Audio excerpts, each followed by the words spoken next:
Rebonjour, chers frères et sœurs. Nous continuons la marche sur le mur et à la cuisine aussi, avec la main invisible qui ressort nos croquis, qui écrit les objets d'art significatifs de la marche du Christ qui vient nous redonner son gospel en compagnie de Marie de Magdala. Magnifique est la marche sur le mur. Maintenant, il donne flèche à là où nous sommes et il me laisse le temps d'écrire. Donc, pour le chapelet de Jean-Paul II, j'ai bien noté que le crédit du titre Méditation avait les jeunes en date du 15 août 1983 à la basilique Saint-Pie X. C'était le deuxième voyage pastoral de Lourdes. Et là, nous avons du 14 au 15 août 1983, dont les moniales bénédictines se font citer. Merci Seigneur. Je tourne pour voyez où est-ce que nous progressons sur le mur. Et je vais avec vous aussi à la cuisine, avec cette lumière aussi qui torche sur les livres que j'ai reçus ici, où nous avons l'humanité à la recherche de Dieu. Ça, j'ai la collection. Ici, la question nous est posée. What does the Bible really teach? Qu'est-ce que la Bible enseigne réellement? À cette question, je n'ai plus le temps d'y répondre parce que Jésus lui-même vient nous montrer l'évangile qui devrait être ce que la Bible nous enseigne. Voilà, vous voyez, à la cuisine, cette porte de sortie que le Seigneur nous montre l'après-midi à travers sa lumière qui passe par cette fenêtre de la cuisine. Comme je vous l'ai dit, vous voyez vous-même que le ciel est nuageux. Cela n'empêche le Seigneur entre dans la maison de sa fille et illumine là où elle est assise. Et l'enveloppe et lui donne des leçons. Donc, aujourd'hui, nous avons ce que Dieu nous fait découvrir dans les Saintes Écritures à travers sa lumière divine pour changer le destin, vie satanique qui est venu perturber sa vie de vérité qu'il nous a donnée.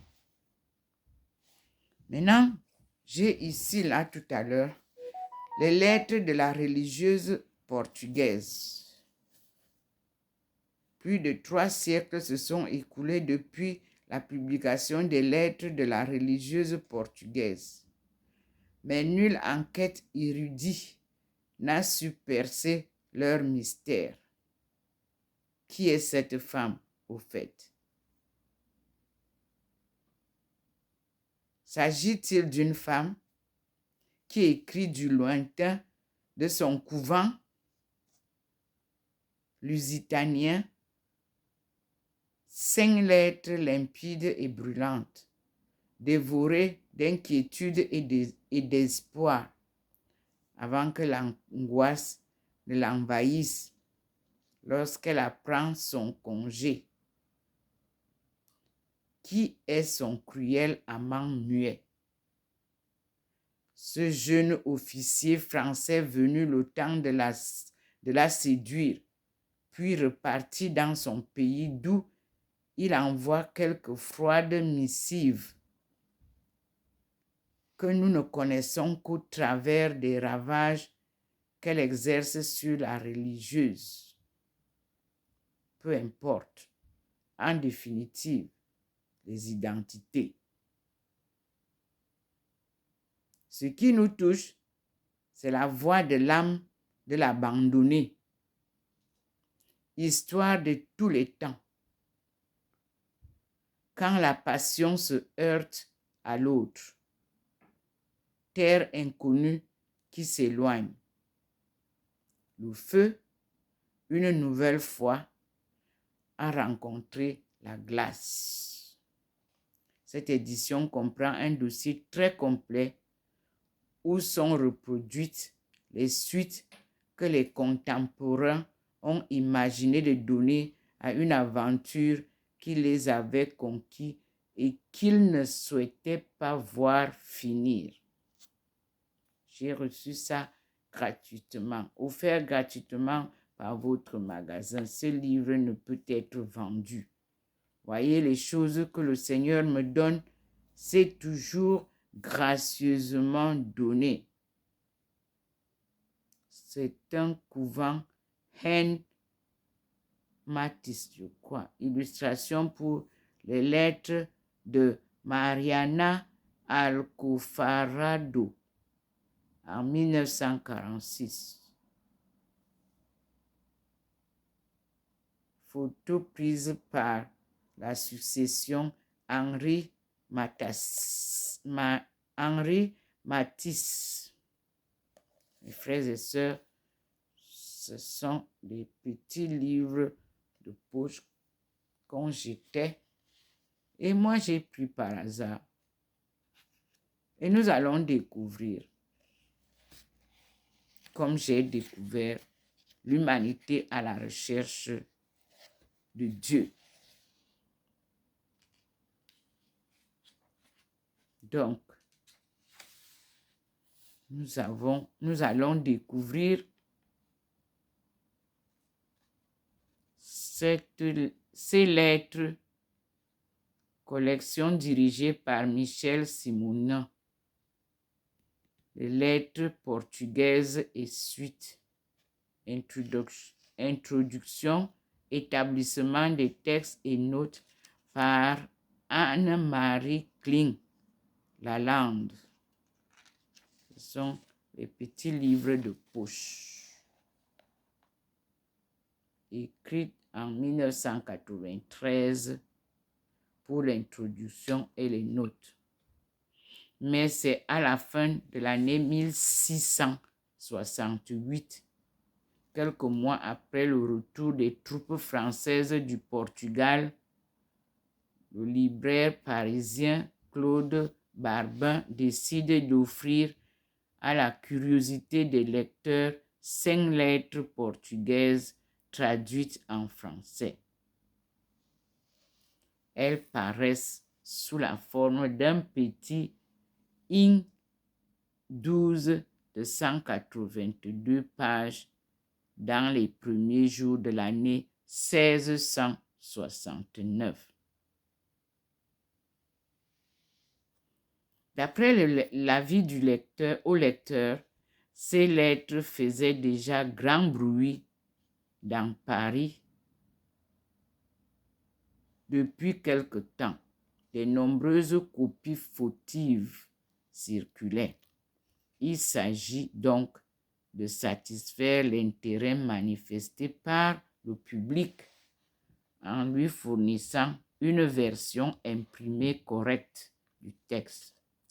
6 éditions des lettres, une seconde partie, 2 séries de réponses pour les mêmes années 1669 témoignent d'un engouement certain. Comment expliquer ce qu'il faut bien appeler un phénomène?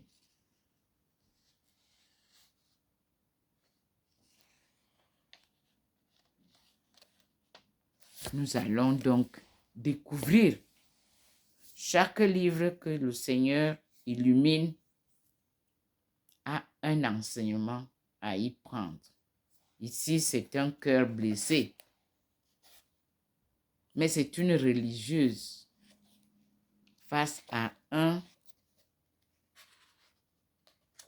homme des armes.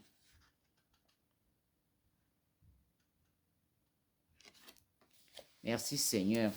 Et le Seigneur a ramené ce livre où il me donne 1, 2, 3, 4, 5, 6, 7 groupes religieux.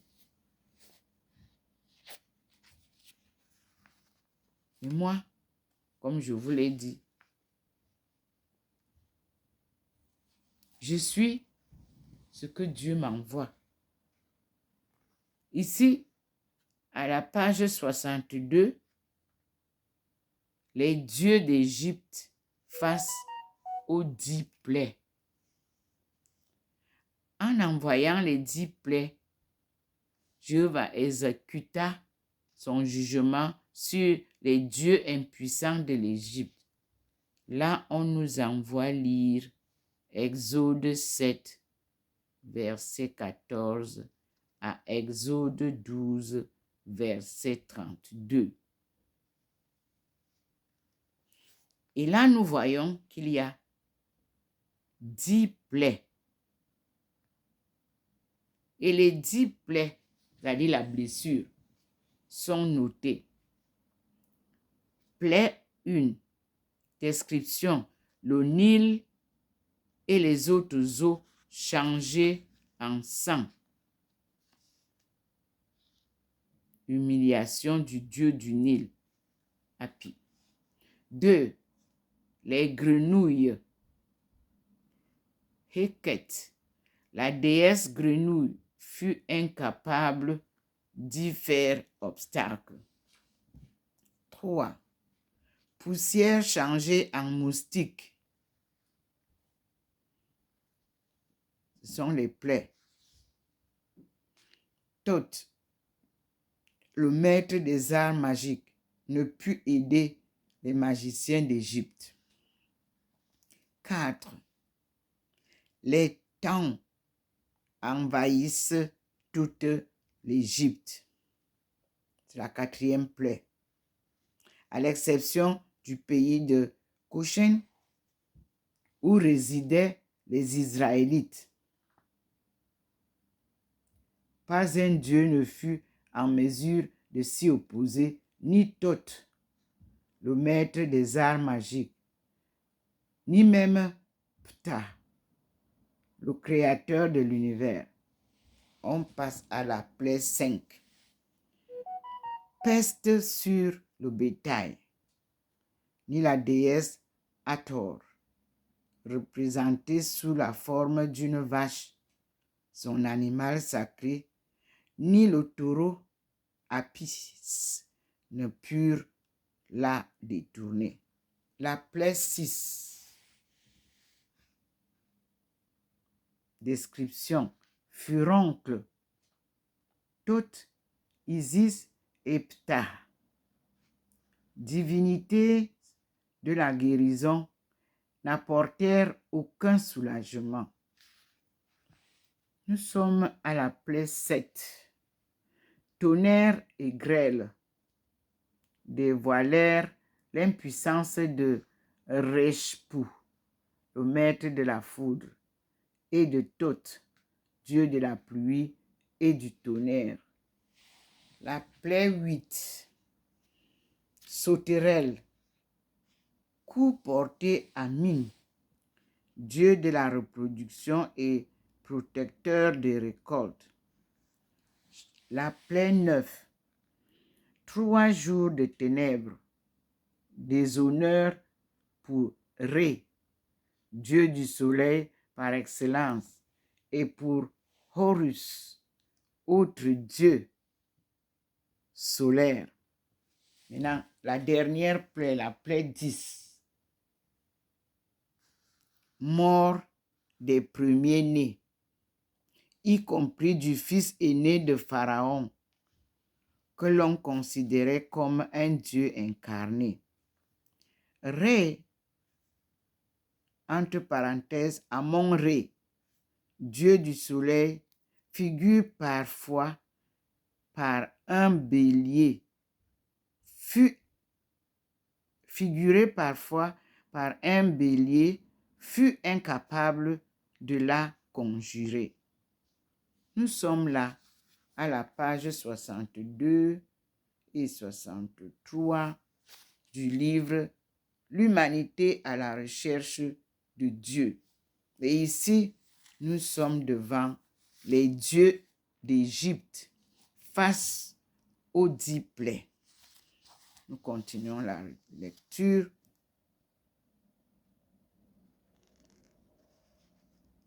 Donc, nous voyons que le livre nous a envoyé lire dans la Bible Exode 7, verset 14 à Exode 12, verset 32, que nous allons lire aujourd'hui. Tenant l'échelle qui leur permettait de monter aux cieux. Alors, qu'est-ce qu'on dit? On va lire, c'est la suite d'une lecture. Je m'excuse. Donc, il nous est dit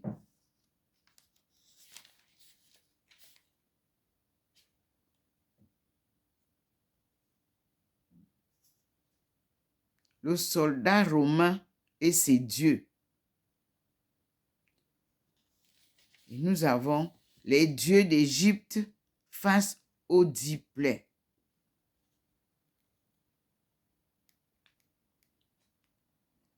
Tenant, alors d'où vient tenant? Nous devons voir, quittez pas. La phrase a l'air de venir de loin.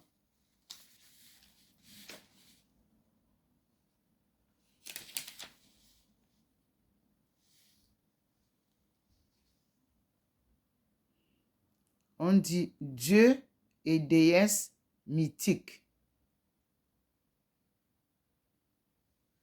Hathor était la déesse égyptienne de l'amour, de la joie, de la musique et de la danse. Elle devint la reine des morts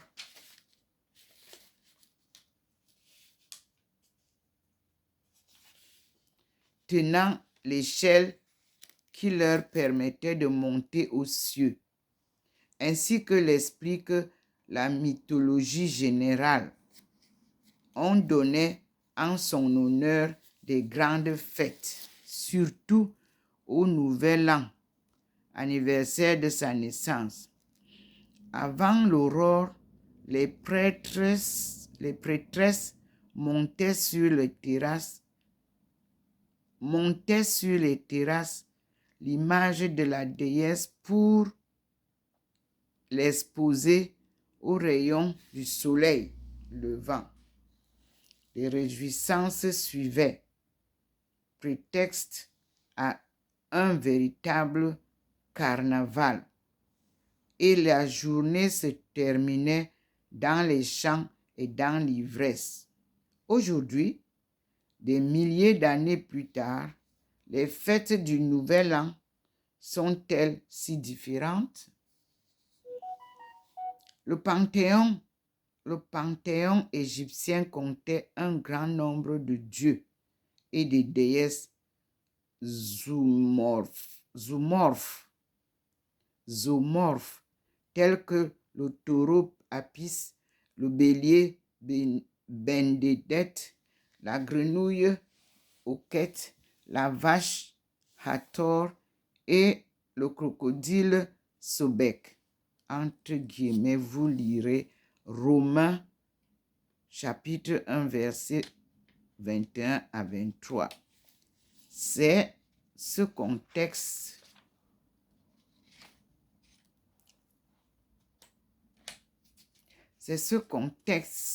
religieux que les Israélites se trouvèrent en esclaves. On dit, c'est dans ce contexte, je reprends, on a dit qu'on va lire Romains chapitre 1, verset 21 à 23. C'est dans ce contexte religieux que les Israélites se trouvèrent en esclaves au XVIe siècle avant notre ère. Pour les délivrer du joug d'un pharaon obstiné, Jéhovah, Yahvé, Dieu, le Dieu d'Israël, dut faire venir 10 plaies sur l'Égypte. C'est pour ça qu'on nous amène à lire Exode 7, verset 14 à Exode 12, verset 36. Ces plaies infligèrent au Dieu mythique de l'Égypte une humiliation en règle. Voir l'encadré de la page 62. C'est ce que je venais de vous lire. Les dieux d'Égypte face aux 10 plaies. Continuons la lecture. Tournons-nous à présent vers les dieux de l'Antiquité grecque et romaine. Rome emprunta à la Grèce bon nombre de ses divinités, dont elle adopta aussi bien les vertus que les vices. Voir les encadrés des pages 43 et 66. Page 43, nous y sommes.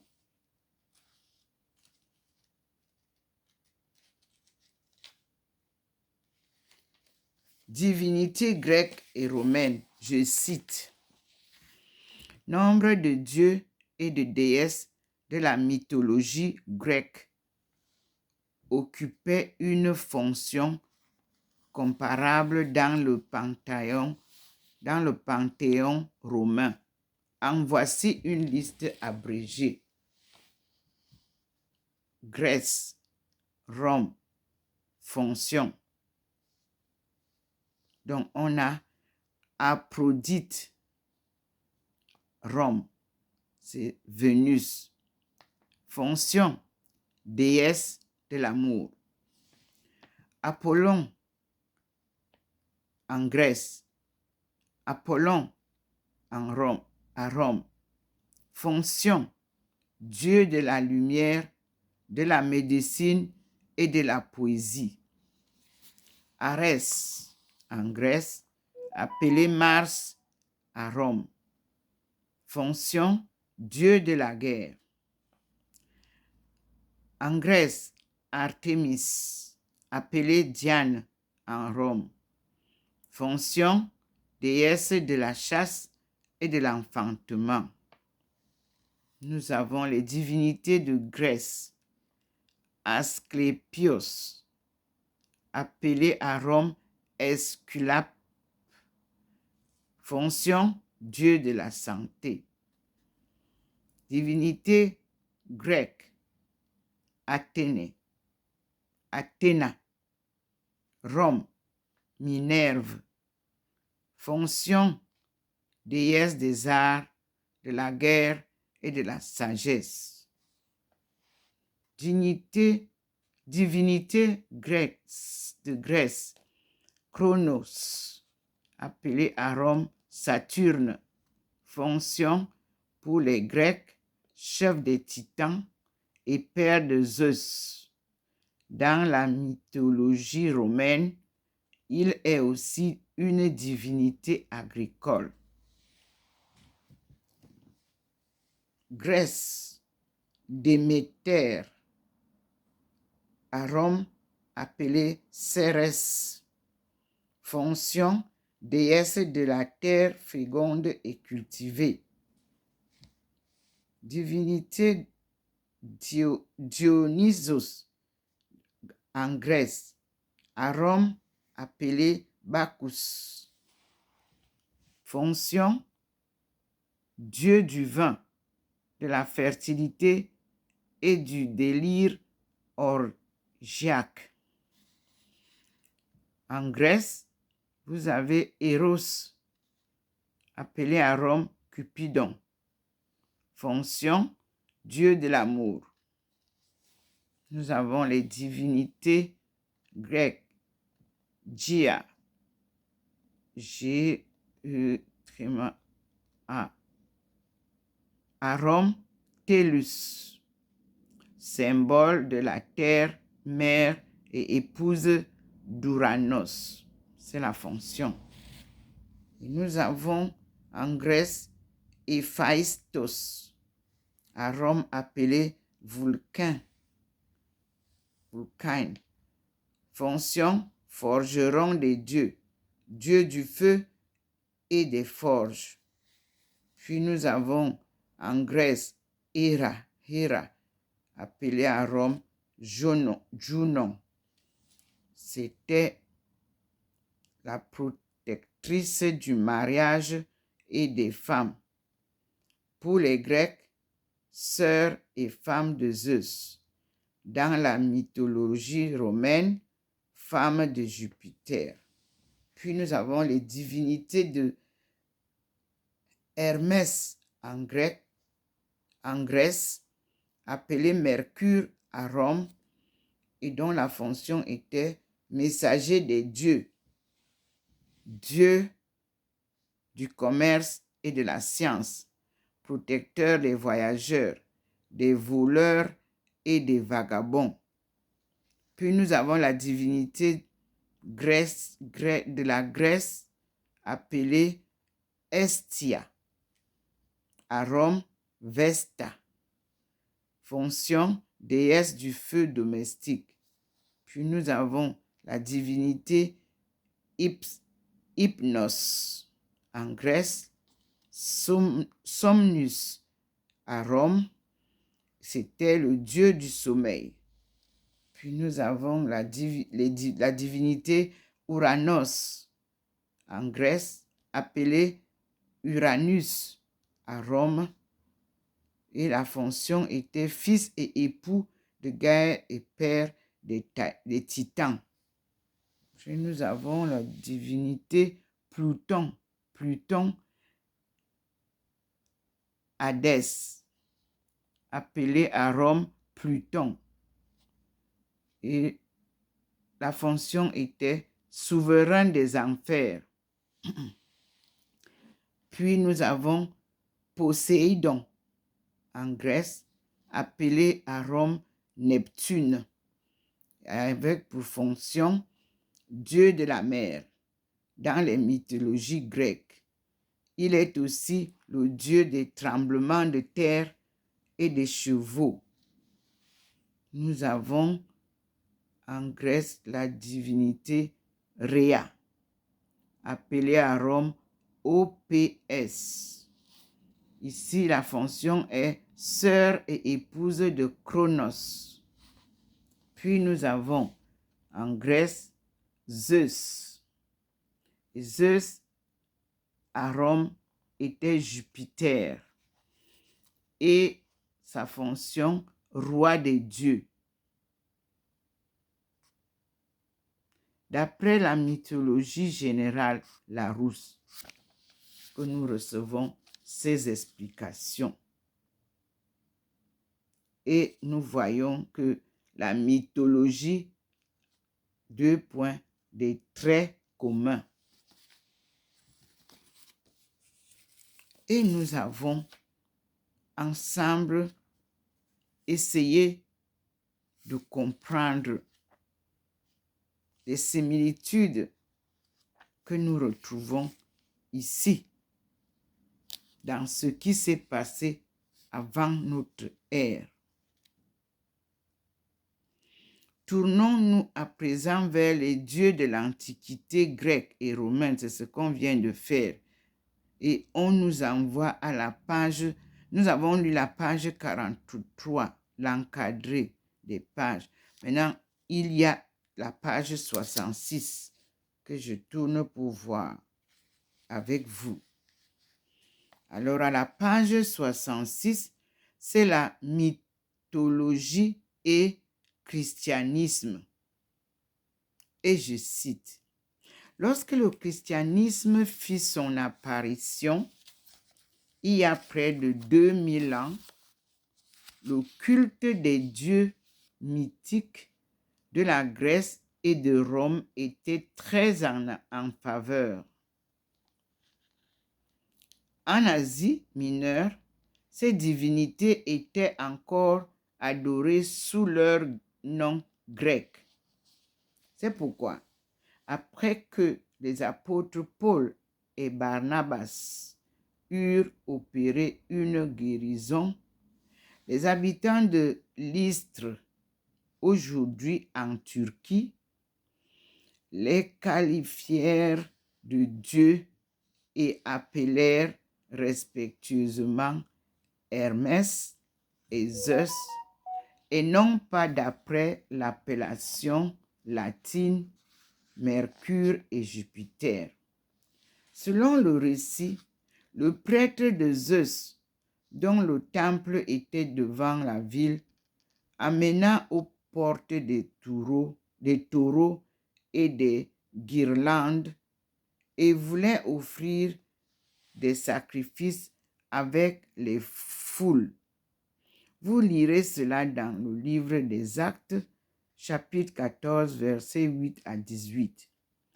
Paul et Barnabas eurent beaucoup de peine à persuader la foule de ne pas leur offrir des sacrifices.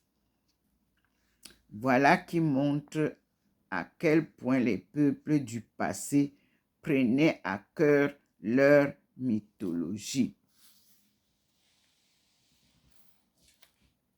Nous sommes à l'école du Seigneur, où il ne nous apprend pas seulement les prières, mais aussi il nous révèle l'histoire des temps passés. Il nous révèle l'adoration des dieux au lieu d'un Dieu. Mais nous savons qu'il n'y a qu'un seul Dieu, créateur du ciel et de la terre et de l'univers et de tout ce qui y vit. Donc, nous avons ici eu des informations et nous continuons la lecture après les pages 43 et 66.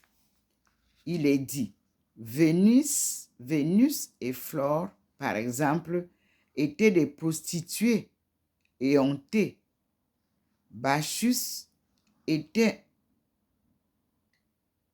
un ivrogne et un viveur. Mercus, un voleur de grands chemins. Apollon, un séducteur. On raconte que Jupiter, le père des dieux, eut des relations adultères ou incestueuses avec pas moins de 59 femmes. Remarquable réminence des anges rebelles qui cohabitèrent avec les femmes avant le déluge.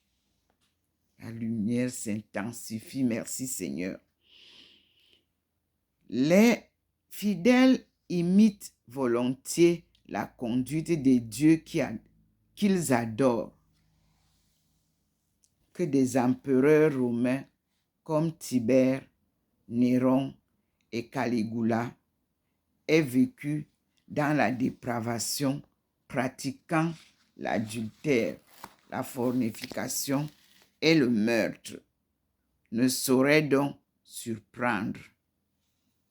Les Romains incorporèrent dans leur culte des dieux de diverses civilisations. Ils embrassèrent par exemple avec enthousiasme le culte de Mitra, dieu perse de la lumière, dont ils firent leur dieu solaire. Voir l'encadré des pages 60 et 61. Et celui d'Atargatis, appelé aussi Istar, la déesse syrienne. Ils convertirent Artémis, la déesse chasseresse des Grecs, en Diane et se firent des variantes de l'Iris égyptienne. Rome adopta également les trois déesses celtiques de la fécondité. Nous lirons cela dans le livre des Actes, chapitre 19, verset 23. Les Actes, chapitre 19, verset 23 à 28.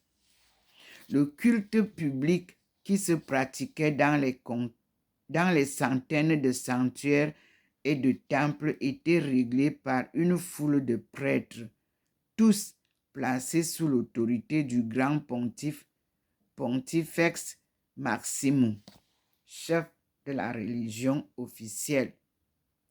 Entre parenthèses, vous verrez cela dans Atlas du monde romain. Fermez la parenthèse. Selon le même ouvrage, une des cérémonies romaines avait pour nom la taurobole. On égorgeait un taureau au-dessus d'une fosse où se tenait le fidèle. Le sang devait lui rendre sa pureté originelle. Puis, le Seigneur nous montre le christianisme, mythe et légende.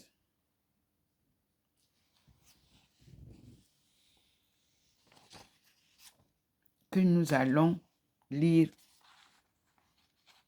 et je cite, « À en croire certaines critiques modernes, le christianisme n'est pas, lui non plus, exempt des mythes et des légendes.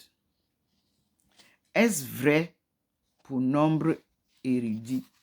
La naissance virginale de Jésus, ses miracles et sa résurrection ne sont que des mythes.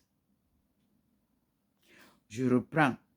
Pour nombre d'érudits, la naissance virginale de Jésus, ses miracles et sa résurrection ne sont que des mythes.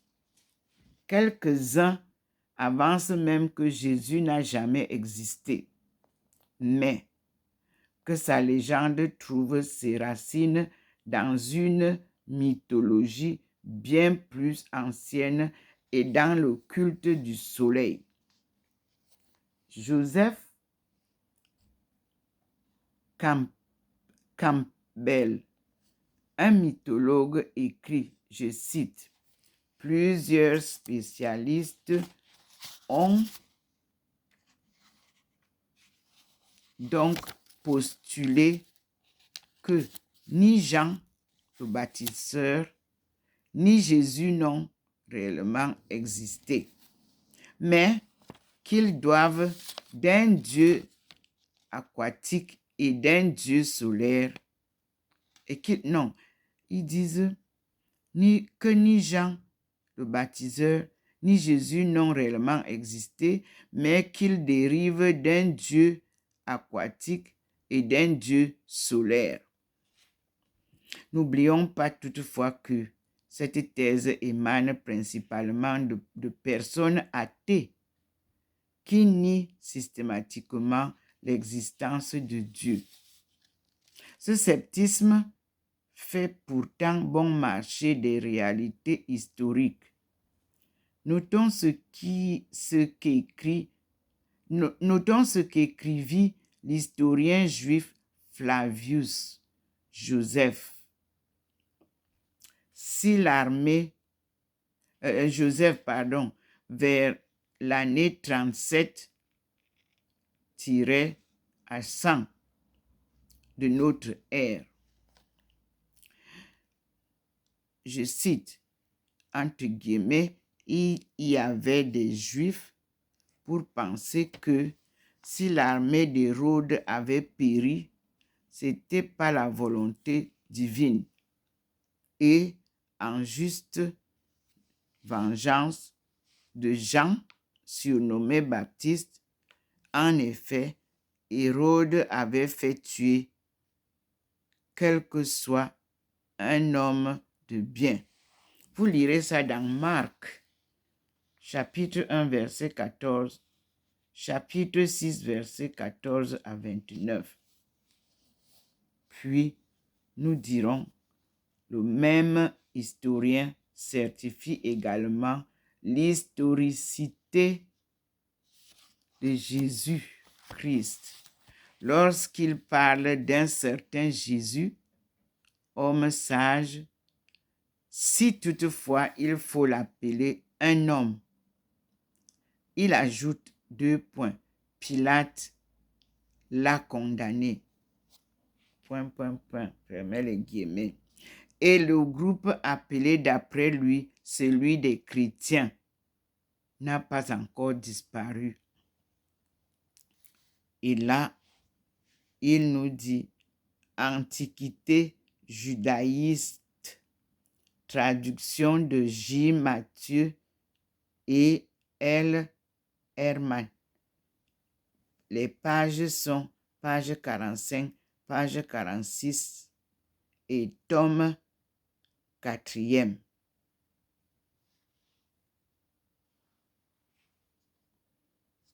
Vous trouverez aussi à la suite ce que je vais lire.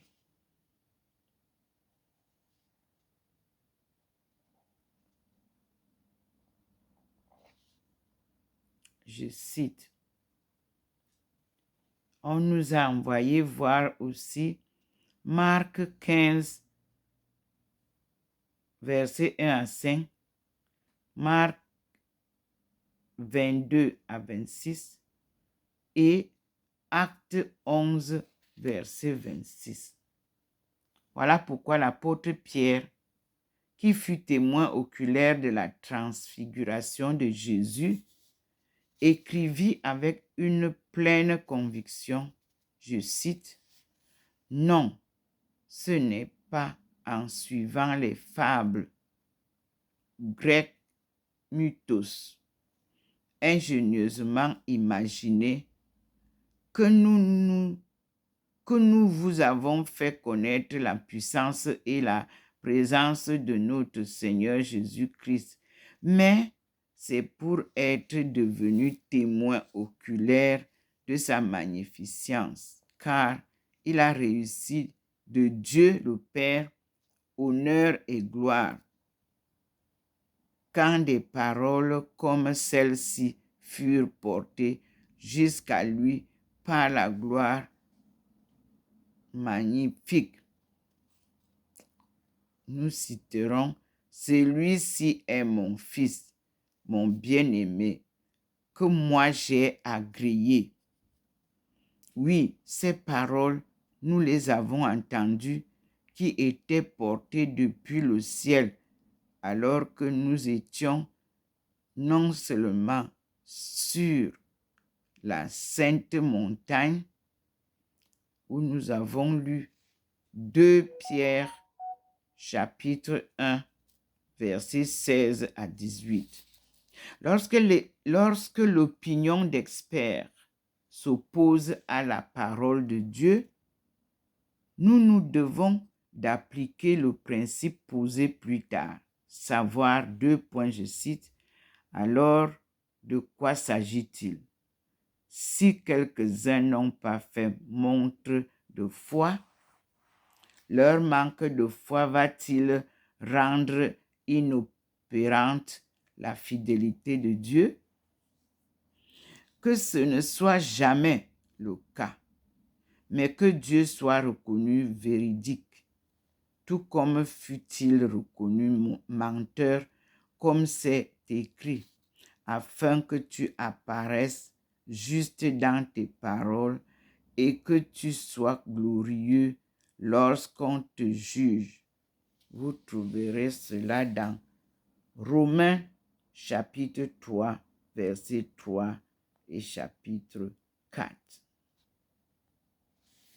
Merci Seigneur pour ces enseignements, ces révélations qui nous aideront à comprendre qui nous sommes et qui tu es. Et là, tu nous montres aussi des traits communs. Explorons les traits communs. Nous avons fait là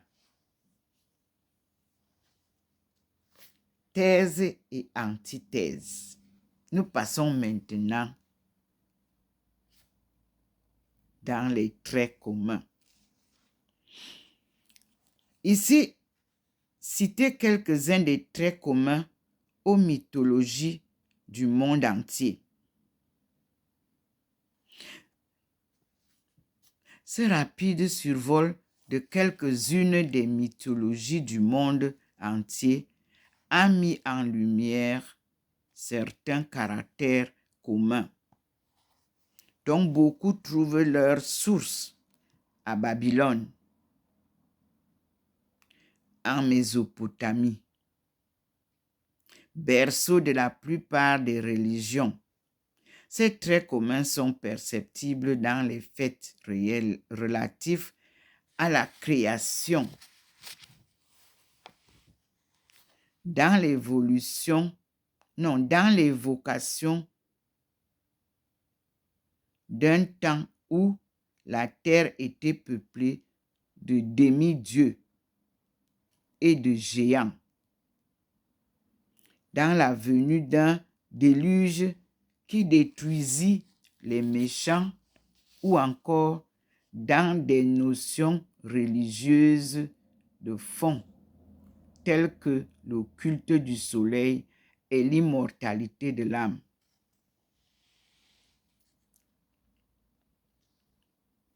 « 46-47 nous disent: Ah, quelle explication biblique rend compte de l'origine des différentes mythologies et de leurs traits communs.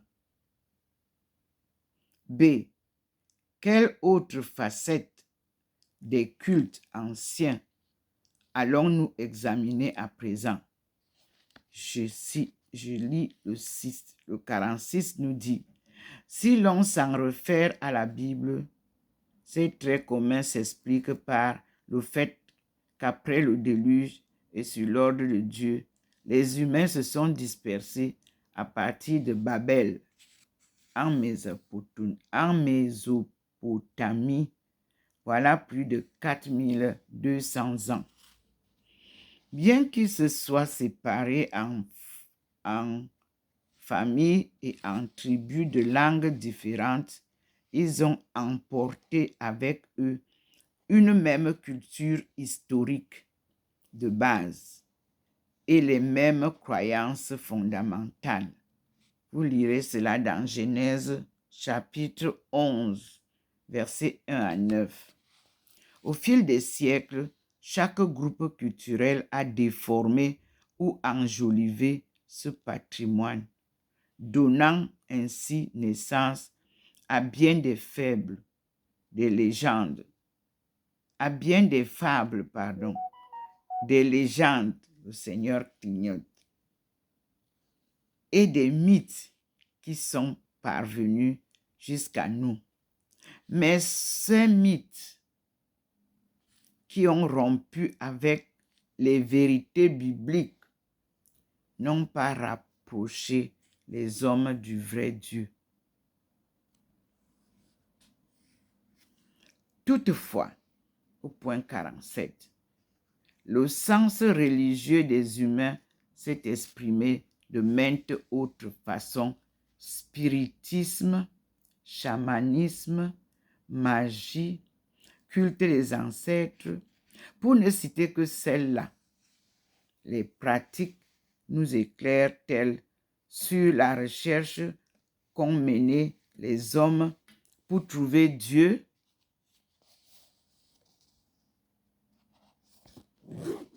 Voilà la question qui nous est posée aujourd'hui. Et cela rejoint l'humanité à la recherche de Dieu. C'est le chapitre 3 de ce livre que je viens de lire à partir des dieux d'Égypte face aux 10 plaies qui étaient donc à la page 62. Et nous allons dire d'abord merci au Seigneur pour cette partie d'enseignement d'aujourd'hui que nous continuons après avoir posé la question: que nous enseigne réellement la Bible? What does the Bible really teach? Et là, je remercie ceux qui m'ont donné ces livres. En 2005, ils ont publié, c'était les publications de Watchtower Bible and Tract Society of Pennsylvania, avec aussi le Watchtower Bible and Tract Society of New York. Les publications ne sont pas à vendre, donc cela nous a été partagé. Donc, nous disons merci au Seigneur, car il est le meilleur enseignant.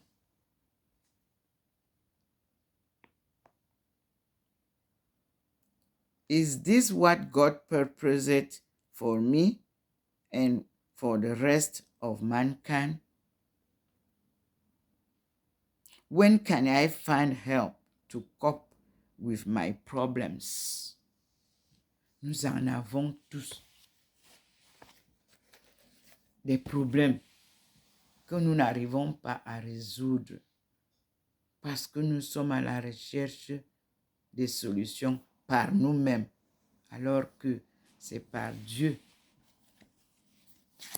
que les autres ont trouvé les solutions avec ce livre.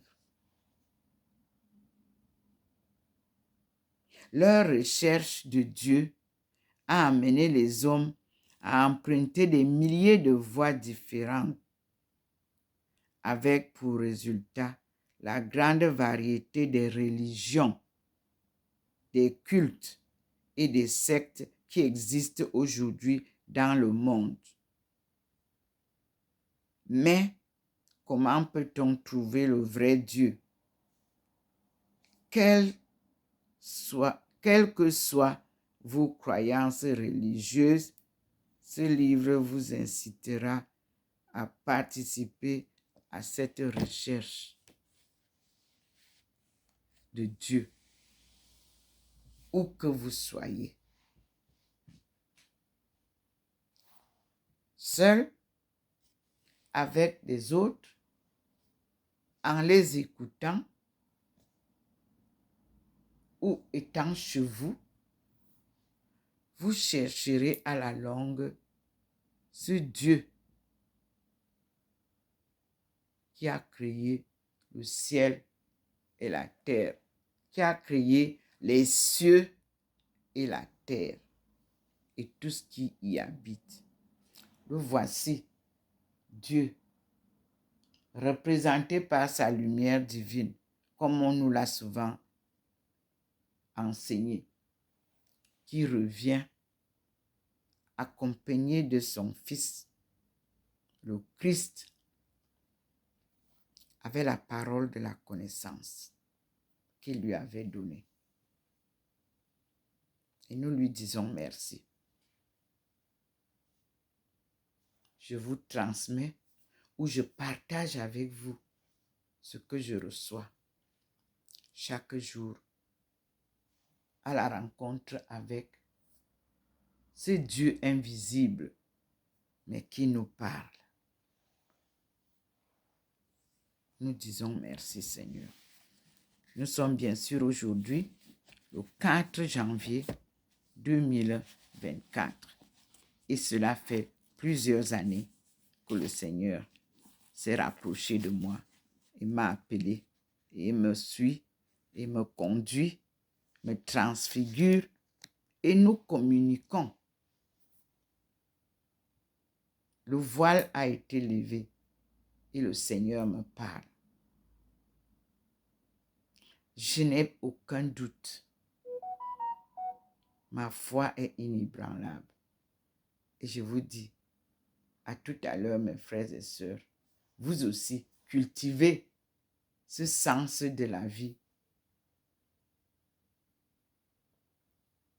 avec votre Dieu, sans crainte. Soyez rassurés. C'est lui le maître. Il m'a déjà déposé là où il me dépose souvent. Et ce n'est pas encore très illuminé. Et nous attendons. Et je vais vous montrer la suite. Merci Seigneur. Je suis docteur Ndomo Melingi Thérèse. Ndomo est mon nom de naissance, choisi par un patriarche. Ndomo est le nom de notre culture et de notre coutume et de notre écriture surtout, qui avait été arrachée à nos princes, à nos rois et déposée à Tombouctou. Puis, lorsque le Seigneur m'a fait redécouvrir où se trouvait cette langue, Tombouctou a été détruit. Mais la langue est restée intacte. Car le peuple à qui on a donné cette écriture ont marqué en ligne rouge éternelle. Mendeng mendeng anemora kandeng mendeng mendeng. On les appelle les Mendengue ou les Mendeng au Mali. Oui, la langue Ndomo est une culture Nkomo.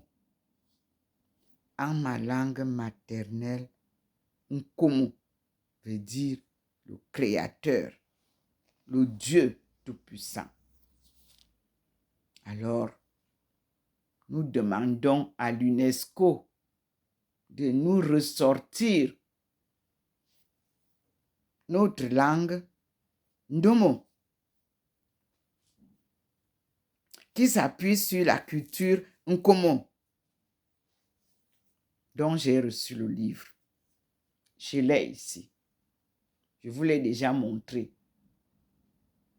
Où je retrouve l'écriture pictographique de mes aïeux que Dieu a donné à leur premier ancêtre, Adam, et sa femme, Ève.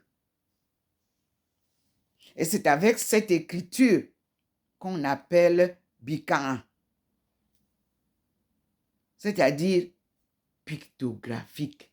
Ce sont des écritures que nos aïeux reproduisaient selon les objets que Dieu leur présentait. Il te montre quelqu'un, tu dessines la forme de quelqu'un.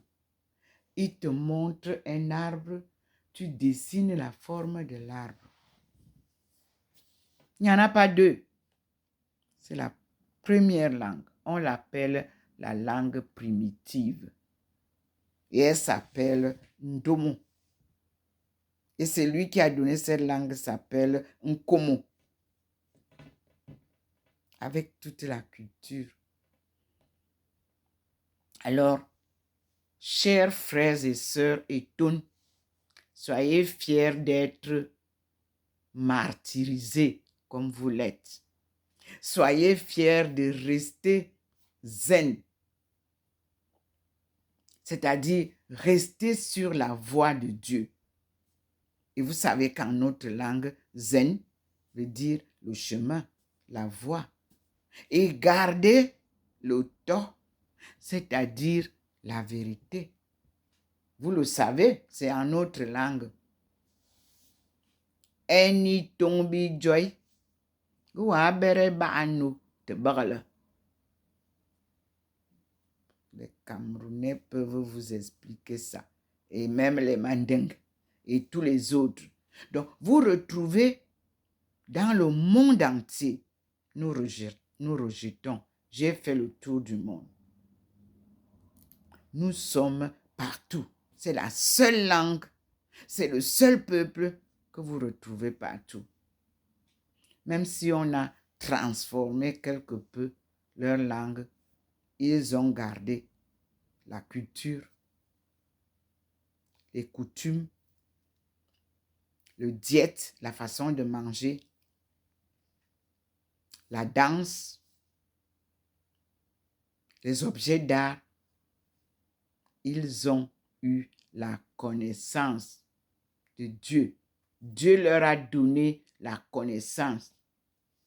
Ils sont très doués. On les appelle les seigneurs de la forêt. Partout ils sont. Vous allez au Yunnan, il y a des peuples de la forêt. Vous allez aux États-Unis, là, en Amérique du Sud, là-bas, à Nashville, à Tennessee, ils sont là-bas. Les États-Unis, le premier peuple qui a créé les États-Unis, ce sont les princes qui ont été enlevés de chez nous. C'est la marche que le Seigneur ouvre maintenant pour que son peuple soit rassemblé, tel que c'est écrit dans la Bible. Nous avons ouvert aujourd'hui le livre d'Exode. Avant-hier et hier, c'était le livre de Genèse. Pas à pas, prenez la peine de lire.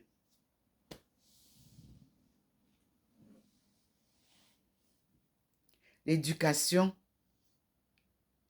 est une spécialité sacrée.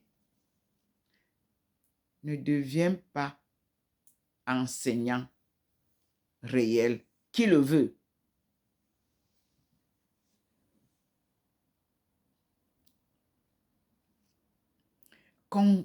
Comprenez que Dieu nous donne un don qu'il faut partager. Nous ne sommes pas commerçants. Nous partageons la connaissance qui ne se vend pas et qui ne s'achète pas.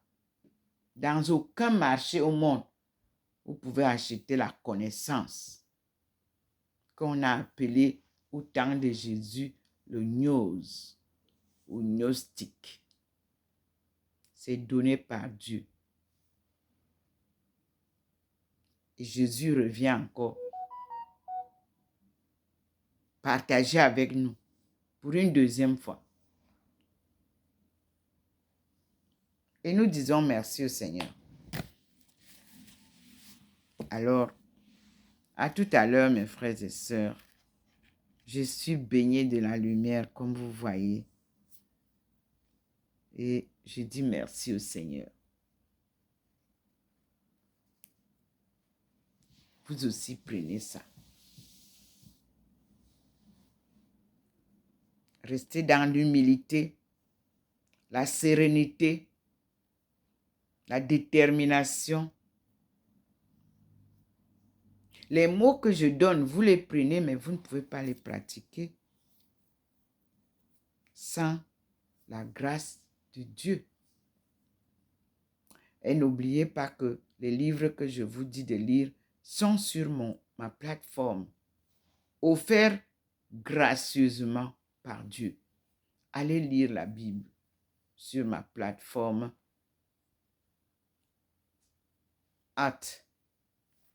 Dr Ndomo Melingi Thérèse. Ça, c'est YouTube qui a écrit comme ça. Tapez ça et vous me retrouvez. Et vous cherchez les livres, comme je viens de dire maintenant. Depuis le 1er janvier, nous avons eu le livre de la Genèse. En une matinée, vous écoutez, comme vous ne voulez plus beaucoup écrire, prenez les notes. Achetez un cahier, notez. Ce qui retient votre attention, notez. C'est Dieu qui vous inspirera. Et nous allons terminer les 66 livres ensemble pour comprendre qu'est-ce qui n'est pas de Dieu dans la Bible et qu'est-ce qui est de Dieu dans la Bible. C'est pour ça qu'il vient de poser la question. What does the Bible really teach? Parce que tous les livres de la Bible ne sont pas des inspirations de Dieu. Il y a des livres d'histoire et livres de... Vous allez tout découvrir avec Ndomo Melingi Thérèse. Enseignante, comme le Seigneur l'a démontré là, académique et écuménique. Reçu gracieusement, je partagerai avec vous aussi gratuitement. Au nom de Dieu Tout-Puissant et du Christ qui m'accompagne et de sa maman qui guide mes pas dans le cadre d'une vie de famille. C'est pour ça que nous avons initié la famille universelle. Plongée dans un tsunami qui n'a pas de nom. Et le Seigneur vient nous redonner la solution, comment changer notre destin. Et nous lui disons merci. Alors, mes frères et sœurs, soyez dans la joie. Ici, vous avez mon adhésion à cette association de la Sainte Face,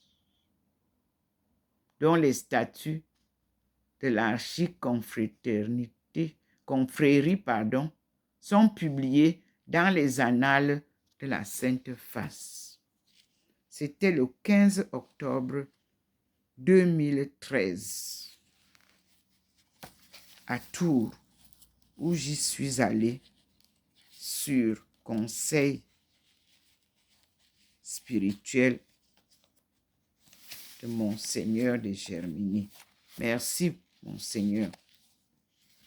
Vous m'avez montré la bonne voie.